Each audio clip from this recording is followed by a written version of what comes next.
Hey, good evening, everyone. This is John Craig. And this is Sandy. And we welcome you to this edition of, what is it? Walking in Spirit and Truth. I was going to say, let us reason together. I was all ready to go with that. And all of a sudden, I'm like, wait, stop. It's the wrong show. So, yeah. But you're at the right show. And we sure appreciate having you guys join us this evening. Agreed. Yeah. So I don't know about you guys, but I tell you what, it was springtime today. After all that freezing cold, and it was sure nice to have that break. Did you know it was spring yesterday too? It was almost 80 degrees in Midland. It wasn't 80 degrees here, but it was warm. So can you believe? I mean, from like below zero to where it is, my goodness. And shalom, Lynn. And so we're so glad to have you with us. What's amazing is that it's going to be cold tomorrow. That's the panhandle of Texas. Yeah, and that's just wintertime, isn't it? Anyway, we are John and Sandi Craig, and we co-pastor a congregation here in Amarillo, Texas, called Life of Worship. And we have our services on YouTube Live, our tour study at 2 p.m. on Shabbat and on Saturday, as well as 5 p.m. our main service. Hey, Bob, it's good to see you. And anyway, you can always join us. We also have our tour study on Zoom if you would prefer that. But anyway, we would love to have you here. And we have a Monday night Bible study as well at 7 p.m. And we have some things coming up. Yes, we do. I was going to say, if you do ever want to join us on the Zoom, you have to be invited. So you got to send us your information so we can send you out a link to join us on the Zoom. So we do Monday nights on Zoom. Yes. Right. Yes. Okay. That's true. Sorry. So now I've lost my train of thought. Oh, I was going to tell you some things that are coming up. Of course, we have our Passover meal, our Seder meal that's coming up. And I did not bring out the dates. Yay. Is that March 28th? March 27th. It's going to be actually on Shabbat evening or the evening after our Shabbat service. Yeah. So the 27th of March. And is that right? Mm-hmm. Okay. And, if you're in the area and you'd like to join us, you are so welcome to do that. Also, we'll have more information on the website soon on that. And we have Shavuot coming up, and we will have Shavuot at the lake. So that's Pentecost, if you are unfamiliar with that term. And it will be at Lake Palo Duro. That's about an hour and a half northeast of Amarillo. And it's going to be amazing. We're going to have a good time RV camping out there. We're going to have some vow renewals. We're going to have, I pray we have mikvahs and teachings and music and fellowship and campfire, and that's great. But we also have Sukkot. It's time, guys, to be thinking about Sukkot. Can you believe it? Yes, it's time. The Roar from Zion, Sukkot with Life of Worship. Wait. Let's wait for it. What's it called again? Roar from Zion or Zion. Yeah, this is going to be great. It's going to be a great Sukkot. Exciting. We will have that information up real soon so that you can join us for Sukkot. We will be having Eddie Chumney speaking and Deanna Dye and others as well. So you don't want to miss our time together. We already have people signing up from around the United States, but you are welcome from wherever you're at because we're gonna have an amazing time in Yah. And so those are things that are coming up that we would love to join you no matter what part of the country you're from. We would love for you to join us. So just mark dates on your calendar and we will get some specifics up for you on our website, which is scrolling across the bottom of the screen, www.lifeofworshipamarillo.org. And that information will be up hopefully by the end of this week, and also some signups if you would like to do that. So anyway, I'm really excited for Sukkot this year. It's so beautiful out there, y'all. It is so nice where you'd think, well, Texas Panhandle, how can it be beautiful? I'm telling you, it is a beautiful campground and with big trees and great places for the camping and showers and restrooms, and they're clean. And the RV camping is just a wonderful place with the water, with the gun, with the fun and the games, I was going to say. And the teachings and having our speakers and also drama. We do skits and we do archery and all sorts of other things out there that are available. And don't forget the campfire. The campfire is my favorite. The campfire is wonderful. In the evenings, get all up around the campfire and everybody. We have a guy that teaches classes for what does he teach classes for? Astronomy. And so we look at the stars, and a few evenings during the week, he brings his telescope and talks to us about the heavens and what's written in the heavens according to the word. And so that's really great too. Anyway, there's so much we couldn't tell you at all even tonight. Yeah. But you can check us out and start making plans, because it's not too early to be ready for the feast. Right. That's for That's sure. right. Do we have pictures on the website? We do have some pictures on the website. Yes. Yeah. So you can check out some of those things that happened during the past Sukkots. So, well, not a lot. There's some a few. Pictures. It gives you gives you a feel, pictures. gives you a That's little right. bit of a feel. So there you go. Well, anyway, that's that. All right. I just want to remind everybody too about the prison ministry that we have at Life of Worship, and we're ministering to inmates that are contacting us that want to go deeper in the Hebraic roots of our faith. And so we want people to partner with us to help support this ministry, because we're sending out materials every week and printing out Torah portions and other things that will encourage them and deepen their walk in Messiah. Several of these inmates contact us, so we've got phone bills that we're paying, and some of these inmates do not even have family that can send them their e-com, which is their ability to get things from the store that you can't get otherwise. Well, that aren't pork. Let's just put it that way. It's still junk. Yeah. So they can get food and they get some hygiene products and that type of thing, because toilet paper, the prison does not supply those things.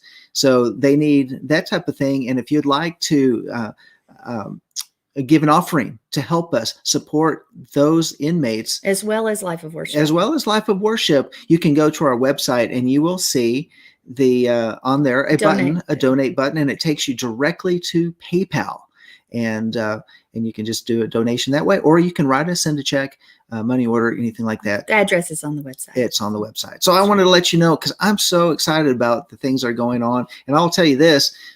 Sandi does a wonderful job keeping that coordinated and going. She is just doing really, really well with that. And these guys really are connecting with us here, because they're just hungry. And we've got people not only in the Texas system, but outside of Texas as well in the federal system. So, yes, yeah. So if you know somebody and they're looking for materials, they need to write. The inmate needs to write me. The inmate needs to write us, because that has to come. It has to be solicited from the inmate. The reason being is because then I know they're truly interested. Yes. I've had people tell me names before, and I begin to write them, and the particular inmates will say, "Well, I don't really care about this." Yeah.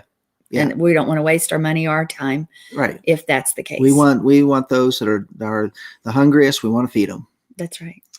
So, well, that's enough of us. You came to tune into this show for something else, not to hear about us. Yeah, we got some great things we want to talk about this evening. Of course, we're going to be continuing on in our study of Psalm 91, and especially in this day and this hour, because Psalm 91 is specifically, in my opinion, speaks to our generation in the times that we're living in right now. And I'll tell you what, we need the protection of Yahweh, but we also need to know what it is, so we can have the faith that says, yeah, this is the promise of Yah for me and my family.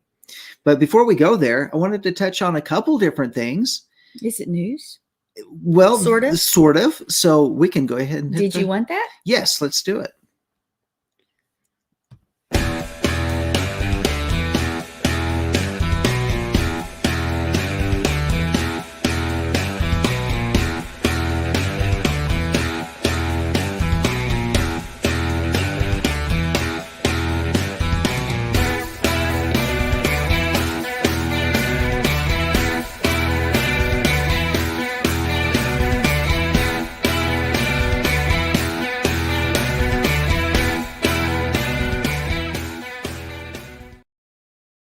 All right, then. So we've got some things that are happening that are affecting the world that we're living in, and could be affecting the place that you're living in, wherever you are listening.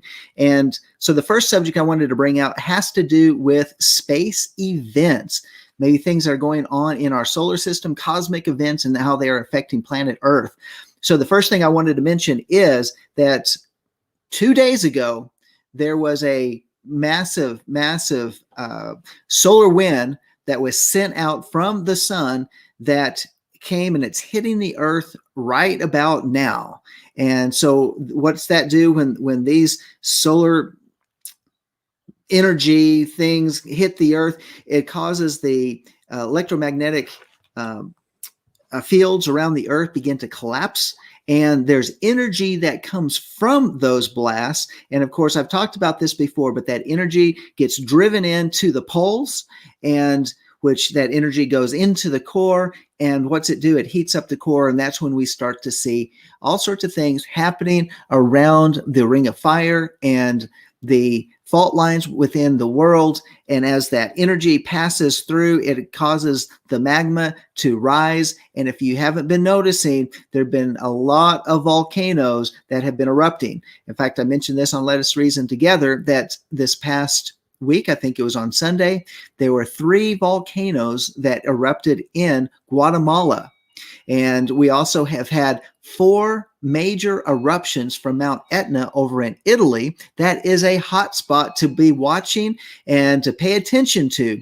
And the last blast that happened on Sunday over at Mount Etna was the largest, I think, in recorded history. It was huge. So those are some things that are taking place. Well, what else is coming from the sun? Well, not only was this canyon that opened up like the sun opened up and blasted out all this heat and directed it towards the earth, there was a corona mass ejection as well that erupted, and it is earthbound right now. As of yesterday, when I looked it up, it said it was going to hit between 24 to 48 hours. It would not be a direct hit on the earth, but it would be a glancing blow, and the earth will still feel part of those results. So this is what we're watching for. When this corona mass ejection and that energy hits, not only have we had the impact upon the electromagnetic field around the earth, but now this corona mass ejection right behind that wind blast, then we are again looking at the electromagnetic field collapsing. And what's it do? What's it mean? It just means the energy going into the core of the earth. Now, we talked about how it affects and how there's earthquakes that take place, there's volcanism that takes place. Well, what we should be seeing in the next few days is probably some large earthquakes. A lot of times those earthquakes start down there in the southwest Pacific, off the coast of Australia and along those islands near the Philippines, along that area, New Zealand. That's the area where it seems that they start. And from there is a path that the earthquakes take. There's a path that runs up towards Japan, which affects China, and Japan heads up to the Aleutian Islands, also head to western or eastern Russia, and then up along the path of the Aleutian Islands into Alaska. That energy travels down the west coast of Canada and the west coast of North America. Now, here's another thing that happens. Energy travels east from that point where it hits South America and runs up the South American coastline and up into Central America. And we see activity that way. And then another stream of energy blasts forth, and it goes from Southeast Asia. It follows across India over to the area of Iran, Iraq, and the Middle East. And then it follows up. There's a line that kind of heads up into Europe, one that follows across over to Italy, and then ultimately up and out into the Atlantic Ocean. These are some of the major places where we see earthquakes happening when these events take place. So I want to give you a heads up. We have had a lot of rattling over in the west coast of the United States, in the Cascadia Range, off of the west coast down into Oregon and into California. Lots of clusters of earthquakes taking place. So what's going to happen and none of them are big enough to release enough energy to ease off the pressure of the continental drift, or whatever that's called. So pay attention in the next few days, probably the next 7 or 8 days. what's happening around the world, because a lot of people could have some shaking going on. When that stuff hits the West Coast, it also moves across down into the Permian Basin of West Texas, and it shoots up across Oklahoma, and it runs over up all the way up to the Appalachian Mountains, up towards New York and Maine and that direction. We also get a little bit of movement going on right now, and this is a big concern, and this is off of the coast of Puerto Rico, and where there is a volcano underwater that seems to be growing. And of course, Puerto Rico has become a hot spot for earthquakes. One of the places, though, to keep in mind is the New Madrid Fault. Keep your eye on that as well, because as we see this administration making moves in Israel to divide the land, that we could see movement on the earth dividing in our nation. So what else is going on? That's one part of it. Now, one of the things I've also spoken about in the past is how the earth and our solar system is passing through a debris field. And you say, well, we really never saw anything. Well, let me tell you, if you look at the charts at the number of just simply observations of meteors, actually fireballs, looking at the counts, last year was the highest on record. And we had debris fields that we did pass through in the area of May and June, as well as into September. Those were major areas where we had a number, actually towards the end of April last year, and then through May and into June. And then September, we had a large number of near-Earth objects that they were tracking. They were hitting the news, as well as the Earth did get hit by a number of meteors last year as well. A lot of that's being covered up. You know why. So now what about this year and what's going on? Well, there's been a little bit of a lull, but these same debris fields, it seems like we're going to be coming into those later on this spring. And they're also looking again, May and September this year as the major areas of debris fields, and probably we'll see an increase, maybe doubling of what we saw last year. So just a heads up, one near-Earth object that's heading our direction is supposed to be coming through in the end of March, so that's getting close to Passover time. It's about the size of the Golden Gate Bridge. Now, at this point in time, they say there's not a risk for it to come into a collision with the Earth, but just saying, where in the world are all of these huge asteroids coming from? Well, a lot of them are saying it's coming from that binary system that some have called Nibiru, Planet 7X, Planet X, whatever you want to call it. It is out there. It's shaking, and it's shaking the solar system. We're having an atmospheric shift that's happened over in Pluto. We're having shakings in the planets of Neptune, and these are not usual. Hey, let me give you one other thing before we go on to Psalm 91, and this has to do with this Mars landing this week. Did y'all hear about that? There was a landing on Mars where they actually landed a rover onto the surface of Mars, and then included in the rover package, guess what is part of it? Is a helicopter. Yeah.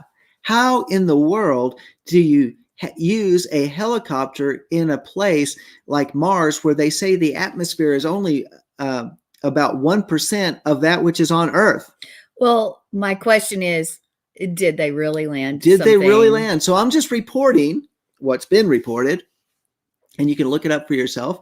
But remember, the landscape, we've seen pictures of the landscape supposedly from other pictures, and it looks exactly like Greenland. It does. Yeah. Like there were some duplicate places. It looks exactly like Greenland. So it's amazing what you can do with some certain filters and green screens. Put a right? red filter on there, and you don't have to have a green screen. Just put a red filter on it.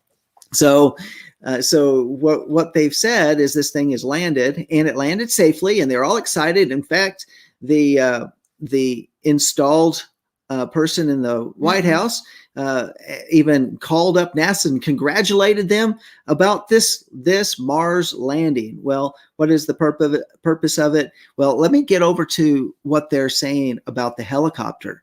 Now, helicopters have to have atmosphere in order to fly. In other words, there has to be enough pressure in the atmosphere for it to have something to give it lift. So if you don't have lift, you'll never get off the ground. Well, why in the world would they send a helicopter to Mars if there's no atmosphere or very thin atmosphere, nothing like Earth? Because what's the highest that a helicopter can actually fly on Earth? I mean, you usually don't see them flying more than 1,000, maybe 2,000 feet. I don't know if they go higher than that, but generally they're a low altitude craft because once you start getting too high, it gets too thin and it cannot stay aloft. So apparently there's something that they're not telling us, and they think they're going to be able to get this helicopter off the ground on Mars to kind of fly around and take a look at it. So I still don't think they're on Mars, but So it's very interesting. You can check it out and see what's going on with that. I just wanted to throw that in as an interesting news piece because, a lot of us that have sought out the Hebraic roots of our faith have recognized that there are a lot of lies that we are told. But is this a lie? I don't know. But I do want to bring this back into this other picture about our own atmosphere. And one of the concerns that have been mentioned about our atmosphere is things are changing. We've had some major shiftings in the magnetic field on Earth. We know we talked about how that's affected by the sun and stuff, but we're talking about how magnetic north and magnetic south are shifting a lot. And one of the things that's always been a big concern of, and is what they say is long past due, has to do with a magnetic pole shift. So when that magnetic pole shifts, they say there could be some major atmospheric and geological upheavals because of the magnetic pole shift. We're not talking about the Earth rolling, but rather the pole rolling and shifting. So I'm keeping an eye on that. Not quite sure how to connect those dots, but one of the things as well is it's as this binary system is approaching the Earth, it is causing atmospheric pressure to compress down towards the Earth's surface. What does that mean? It means that the jet stream is going to be messed with, and that jet stream gets pushed closer to the surface of the Earth. And that's why last year we had what they called land hurricanes. Actually, we've been experiencing it for the last 3 years. And last year it happened to hit right across the middle part of the United States in Nebraska and Iowa, where those winds flattened out crops and destroyed barns and storage places for the crops. And these winds were devastated, and they went all the way across through to Indiana. So, but as well as the compression of the atmosphere, that they're saying we should be looking out for very high winds this spring in North America. We should also be looking for things that will be happening in the atmosphere where, remember what I said, when there's no atmosphere, then there's nothing to give lift to aircraft, particularly helicopters. That aircraft will be flying through the atmosphere in those upper atmosphere, 30,000, 40,000 feet, and they'll hit one of those pockets where the atmosphere simply seems to disappear, and planes will begin to fall until they hit the atmosphere and get the lift back. So be aware of air travel coming up. I'm not trying to say, be afraid, and if you're going to be getting on an airplane, these things can happen. I'm just saying these are atmospheric things that they are looking at, that they're paying attention to, that with everything that's been changing and compressing and coming upon the atmosphere of the Earth, that these are scenarios that could play out. I'm also saying this. I'm not saying prophetically these things are happening. I'm just reporting to you what those that are in the know are telling us. Now, did last year's meteors and fireballs come to the extent of what we thought they would be? No, they didn't. But it was interesting that they did produce a movie called Greenland that actually talked about meteor showers coming upon the Earth. And if you hadn't seen that, I think it's very realistic, but may not even compare to what the Bible tells us in Revelation chapter 6 that could be coming our direction. So just a heads up, some updates, things that I've been listening to and heard of, and let's keep our eyes open and let's pay attention, because it's surely the times of and seasons that we're living in that Yeshua told us about and warned us about, and John the Apostle, and many other places. So pay attention. This is a tremendous time we're living in. I would agree. And don't fear. Hey, things are happening, but we know it must happen. It's the way it is. And I want to welcome Aspen and Joe. It's so good to have you here on the show. I didn't get to say it earlier anyway, but I'm saying it now. So we're excited to have you here. Well, are we ready to inch along on Psalm 91? We are ready. Do you have your word out? I have it ready to go. It's right here. I don't have my glasses, though. I think you'll have to wing it. You should have it memorized. We'll be good. We'll be good. Everybody, let's get into your scripture and open up your word to Psalm 91. And let's continue to explore what the depth of the meaning of this psalm. All right. So this is Psalm 91, verse 1. Want me to read the whole thing? Just read the first few verses. Okay. He who dwells in the shelter of the Most High will abide in the shadow of the Almighty. I will say to Yahweh, my refuge and my fortress, my Elohim, or my El, in whom I trust. For it is he who delivers you from the snare of the trapper and from the deadly pestilence. He will cover you with his pinions, and under his wings you may seek refuge. His faithfulness is a shield and bulwark. I love that, especially after the things we just talked about. Well, it's okay. So, and the things we can't talk about. Let's say, let's look at the word shadow right now. Zel or Zalel. Its root is Zel. I want us to dig into that word a little bit. And I'm going to ask you, if you're taking refuge, how many of you would run to your neighbor's shadow, your husband or wife's shadow, or the shadow of your house or something like that for protection if there was a tsunami? Would you run to someone's shadow if there was a tornado or a meteor coming? Would you necessarily think that a shadow had the substance to protect you? No.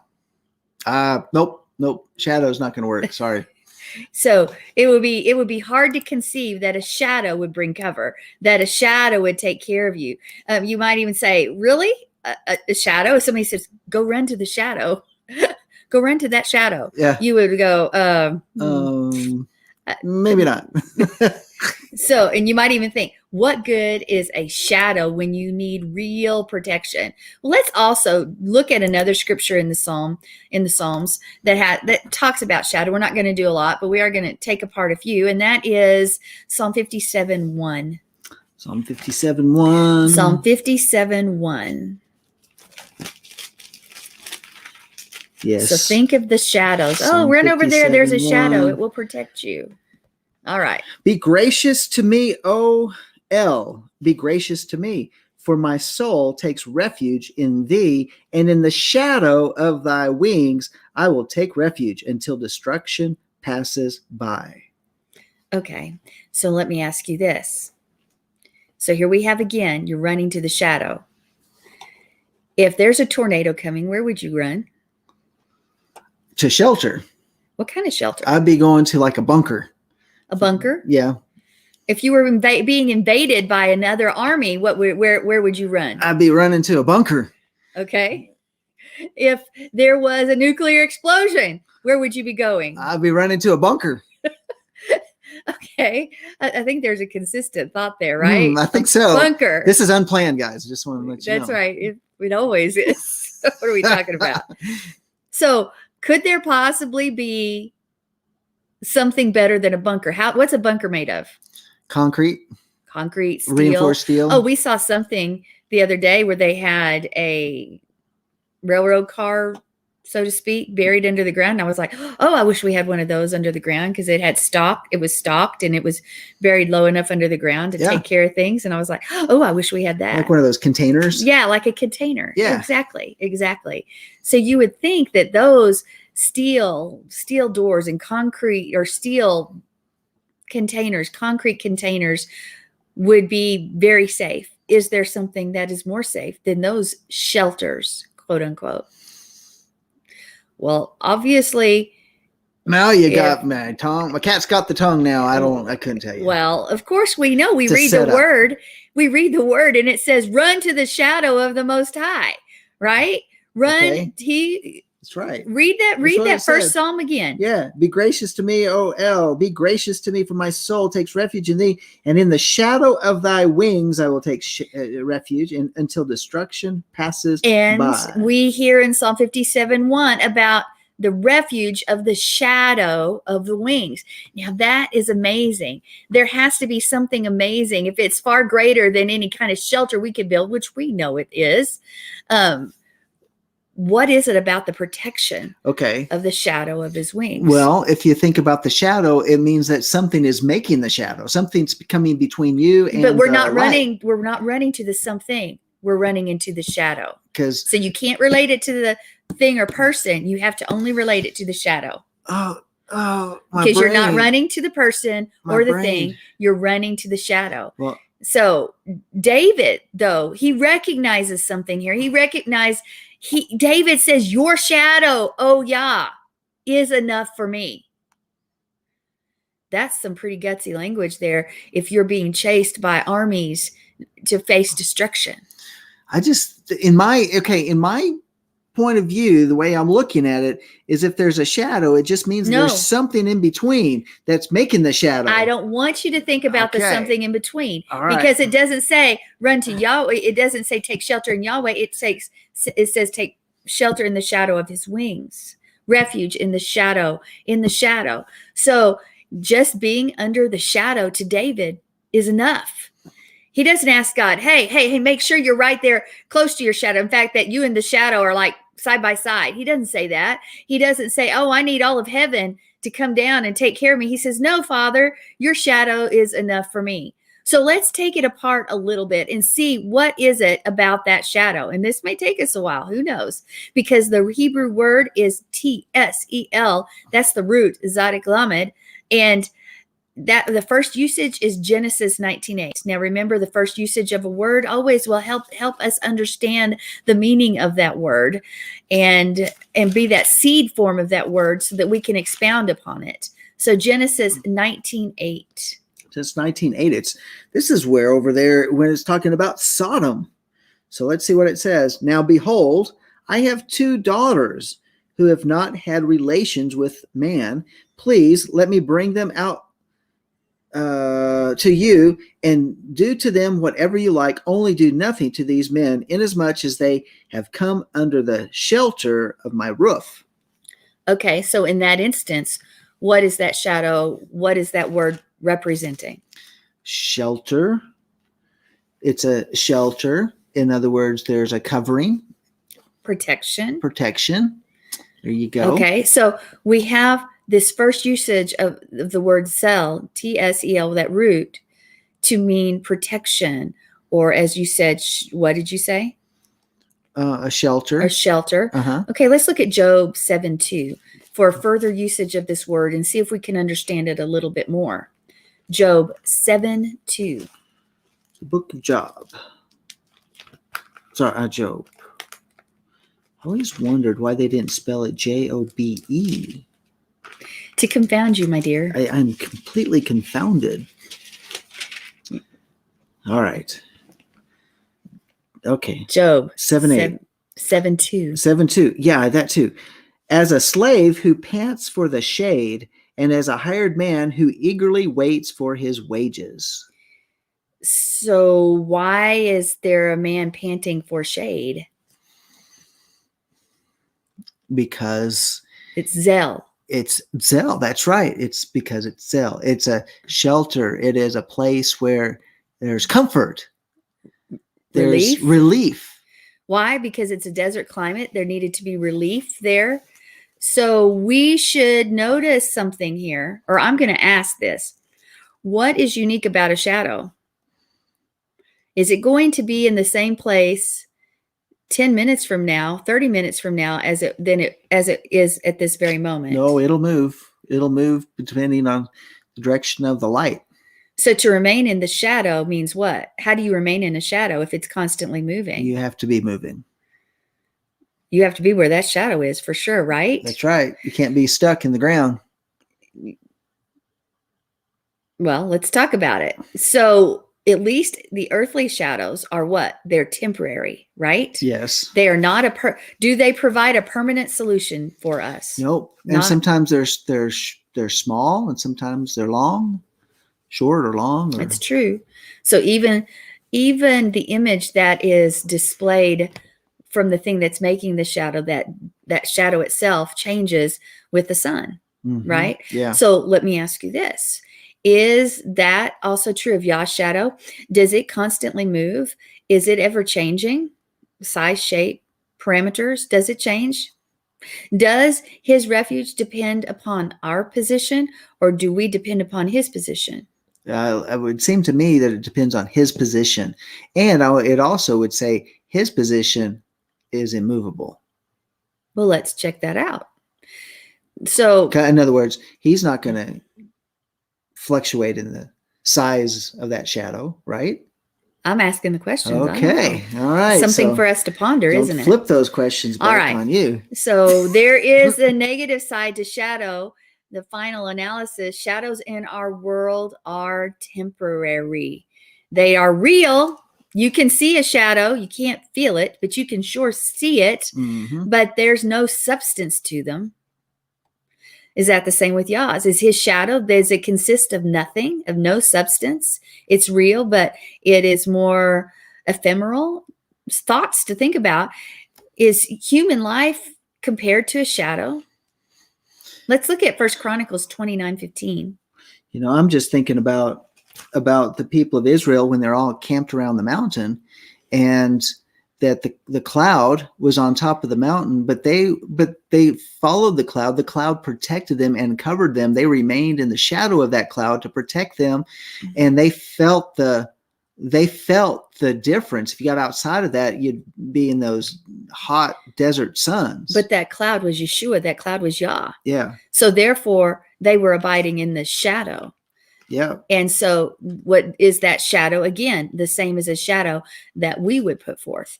So let's look at 1 Chronicles 29:15. 29:15. You were going the wrong direction. I was really close. Okay, 29:15 reads, "For we are sojourners before thee, and tenants, as all our fathers were. Our days on the earth are like a shadow, and there's no hope." So what does that word shadow mean there? It means that it's something that's temporary. It's temporary. It's not permanent. It's like a breath. Yeah. Almost. It's here this morning, gone this afternoon type of thing, or gone at sunset. I mean, it's just short. It's going to move and it's going to disappear. Okay. So looking at these scriptures and we put them together, it seems a little bit as if where we stand physically or even possibly metaphorically determines the permanence and the protection that a shadow might offer. In other words, as you said, we would have to chase the shadow as it moved. And even as it changed shape, we might have to move. So there would be constant effort. If an earthly shadow could protect, it would require constant effort on our part, for sure. So is that consistent with a spiritually immovable Yah? Or is it? I would have to say that the Father would move us to the best place to be. But that's not what I was asking. Is having to constantly move and duck and bend and squunch, is that to remain under the shadow? Is that consistent with Yahweh, who says he changes not? No. Because the relief of the shadow, the relief under his wings, is not a function of his place in the universe, but rather it's our ability to stand under him. I'm going to say that again. The relief under his wings is not a function of his place in the universe, but rather our ability to stand. And that when you hear that word stand, just as Joe's talked earlier, it should immediately take you back to the armor, because you put the armor on and then what do? You stand. You stand. After done all, stand. You pray, You pray in the Spirit and you stand. Mm-hmm. And it's our ability to stand under him. Maybe that's why David uses the title Elohim, maybe, to stand under him. Finally, I want us to look at, well, before we go there, I want us to think about that concept, our ability to stand under him. Can we stand under him? Can we maintain that stance? Or will we weaken as we're standing there? Those are all questions I'm not necessarily meaning for us to answer, but there are thoughts that I want you to contemplate as we look at this a little bit and think about the shadow of his wings. So let's look at Zel. The pictograph of Zel, when you look at it, means to catch, to need, to desire authority or control. Just the pictograph. So when you think about that, the shadow of the Most High is going to be a reflection somewhat of our need and our desire to stand under his authority. Our need and our desire. It means it's up to us, folks. How much do we desire to stand under his authority, desire to stand in the shadow of his wings? Well, how much do we desire? How much do we need to stand in the shadow of his wings under his authority, where he's the boss? Because under him, we can proclaim what? If Yahweh is for us, who can be against us? But can we truly proclaim those words if Yahweh's here and his shadow abides here and we're over off yonder doing our own thing, trusting our own way? Are we in and proclaiming we're his, but are we truly, if we aren't abiding in him, trusting him enough to stand under him? Because we can't live without him, because we can't take care of our own needs, because our own desires are irrelevant when it comes to him. So what we desire most, more than anything earthly, is him. Are we hungry enough for that?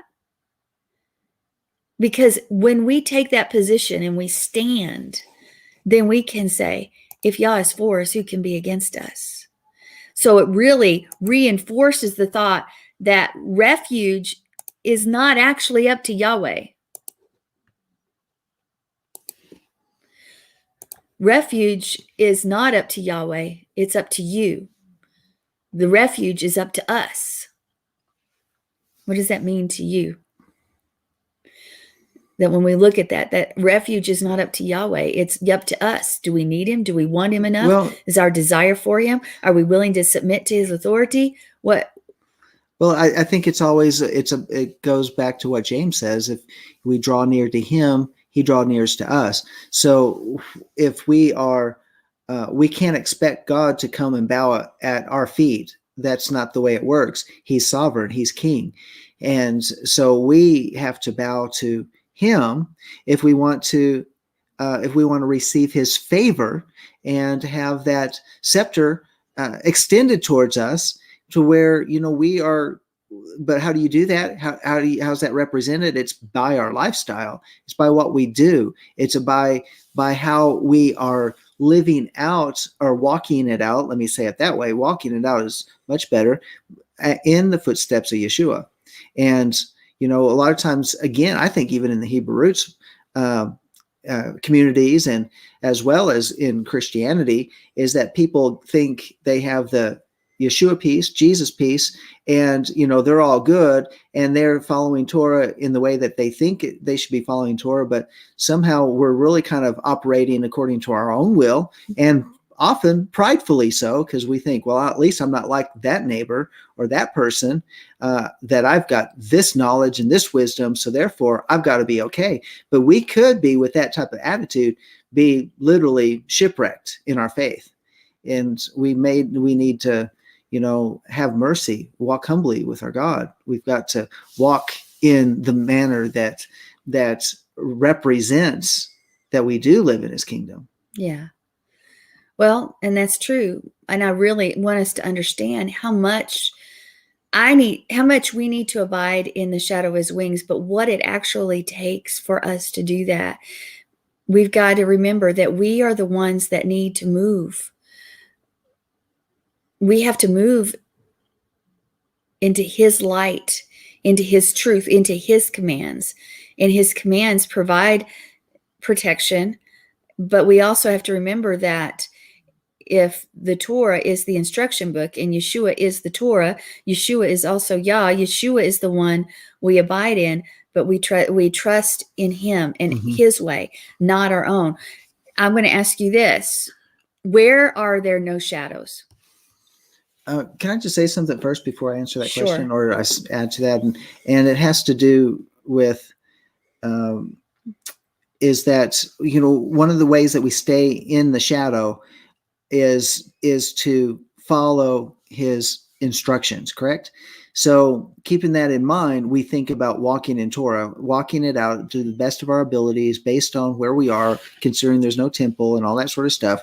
We live in the wilderness, but now let's look in exile. But on the other hand, when we follow his instructions, it also means that, according to Isaiah, that he will tell us, he will say, he'll even whisper it in our ear, that still soft voice, this is the way, walk in it. In other words, there may be some very practical things that could be life or death when we're driving down the street, that we make a left turn here as opposed to continuing going straight or turning right and taking a different route, going a different direction because of what is up ahead, that the timing may be off and we might find ourselves in peril because we didn't listen or hearken unto his voice, which is the other side of Shema. And because Shema means we listen to what he said in his word, but Shema also means is what is the Spirit saying to us right now? Right now, where we're at, that could mean life or death in the next 10 minutes or in the next day or the next year. So those are some other things I want to say. Now, going back to your question. Where do we see no shadow? Where there's great light. Okay, that's not really where I was going. Where you see no shadow, though, is when we're not following in his will, following in his way. No, I'm asking the practicality, the earthly. Oh, you're not going to see a shadow in darkness. You're not going to see a shadow in darkness. That's where I was trying to get you. Okay, turn the lights off. There's no shadows anymore. If you walk into a dark building, will you see a shadow? No. Anything shadow. No. If you walk into a cave, will you see a shadow? There's nothing. Okay, so the answer to my question is, in darkness, you will see no shadow. That's correct. Now let's apply that spiritually. If we're walking in darkness, we won't even notice his shadow. We won't see it. We won't be able to observe it. And we might be so blind, we might not even be able to take shelter under it. That's correct. Because you can be in darkness and not even know it. Is that true? That's true. Isn't the very thought of deception meaning you don't even know that you were deceived? Yes. So expand upon that. I mean, when you are in darkness, oftentimes you don't even know that that's where you're that's where you're standing. And you don't realize it because you've become lost. You've become, if you've known Yahweh, you thought you were so familiar, or thought you knew better, or thought you'd do it on your own. But nonetheless, Yahweh's shadow is nowhere near you. That's something that we really have to pay attention to as well, because in the familiarity of being in his presence, that we can tend to hold on to the memories. The memories of that can become so real that it feels like we still are, when in fact we may have come out from underneath the shadow because the shadow moved, and we're living in the memories of the past as opposed to staying in the present and in his presence. That's very, very true. So let's look back at shadow. Just from this part, because there's more to it. This is all we're covering tonight, though. In Hebrew thought, a refuge is also what? Is a refuge something that happens at a moment? Or in Hebrew thought, is refuge something that we abide in? So that means it's an ongoing, that even though there's no movement, yet it moves with us if we're walking in his way. Mm-hmm. Do you understand what I'm saying? It's something physical that we do. It's not necessarily state of mind. Oh, I think, therefore I am. I'm not talking about that. That's very Greek, but it's a journey from we can't attempt to protect ourselves. This, when something's coming, is not going to do much good. Well, that's right. Because honestly, that unless he is our protection, we might be able to put up a certain amount of defense, anything that might be thrown at us or coming out of direction, and block it off. But it doesn't mean that we won't walk away without injury. Well, but if he is truly our shield and our buckler, so to speak, those things, then he will completely deflect those fiery darts of the enemy, those things that be flung in our path. I want us to think about how many times we dig ourselves into a hole thinking we're going to find protection or run away from that thing that seems to be haunting us or coming down, the debt, the circumstances that we're in. So we make a hole and dig ourselves in and hope to hide there. And it's never sufficient. It's never sufficient, because what we're doing, if you're digging a hole, you're crawling into a dark place. Right? Mm-hmm. That's right. When we're attempting to protect ourselves, think about what people usually do to protect themselves. They go into a small, darker place. Mm-hmm. Like if you got a tornado coming, you don't have a bunker, where do you go? Small, dark place. Small, dark place. You go in the bathroom, closet, something on the inside of the house, away from the windows, away from places. Away from light. Away from the light. But here's what we've got to understand. Shadows are a consequence of light. His shadow is a consequence of his light. So we cannot be so absorbed in our own circumstances, and we can't be so caught up in what we think is right. We need to trust in him and walk in him in all things, because we tend to go where it's dark for protection. Mm-hmm. But he says, no, come on into the light. Come on in and stand. Need me enough to stand under my shadow. Desire me enough to stand under my shadow, and I'll take care of you. And that's safe. So when we seek refuge in him, we have to walk to his light, his Torah, Yeshua HaMashiach, Jesus. Because if we're hiding, then it's truly, if we are hiding on our own, it's really the opposite of protection under the shadow of his wing. Mm-hmm. Well, and it's so the bottom line is we reposition ourselves to where his shadow is. And his shadow is always evident. It's like, as long as we seek him. You don't go down a dark alley and where it's in a high crime rate area and then say, "Oh, Father, I need your protection." No, maybe his shadow is somewhere else where you're going to be safe, and with not walking in that lack of wisdom that would take you down a dark alleys thinking, "Oh, this is a shortcut." That's right. Anyway, I want you guys to contemplate that. Are we abiding in the shadow? Are we desiring him enough to stand there? Do we need him enough in our lives, in the circumstances that we're walking through, to stand under the shadow of his wings? Have we positioned ourselves, or have we tried to find a makeshift shelter and really are deceived we don't even know we're in darkness? Think about those things and the circumstances and things that you're walking through. And before we leave tonight, I want you to pray, if you would. All right. Father, we come before you, and we come because you are truly our shelter, and it is in the shadow of the Almighty that we find refuge. That, Father, that you would cause our feet to willingly go in the paths and the direction by which we find your shadow, where we find your protection, where we find refuge, so that we are protected in the day and the hour that we're living in. And as we spoke about when we opened up the programming, when there's the possibility of geological uplifts and solar and cosmic radiation and cosmic events taking place that could really rock our world, Father, there's no other place. We can't go hide in caves or in bunkers or any place else. Only where you have us is the safest place that we can be. We've got to have our eyes open to that. We need to have our eyes clear. So I ask, Father, give us eyes to see and ears to hear, but more than that, a heart of desire to be in your presence, and not to live off the memory or the stale bread of yesterday, but to stay with the fresh bread and nourishment and presence of Thank you, today. Father. We thank you, Abba, in the name of Yeshua. In the name of Yeshua. We want to thank you for joining us this evening on Walking in Spirit and Truth. And we will see you guys next time, y'all willing. And we're excited about that. And I will see you Thursday on the next chapter. So until then, right here, my dear. There we go. All right. Until then, Shalom. shalom.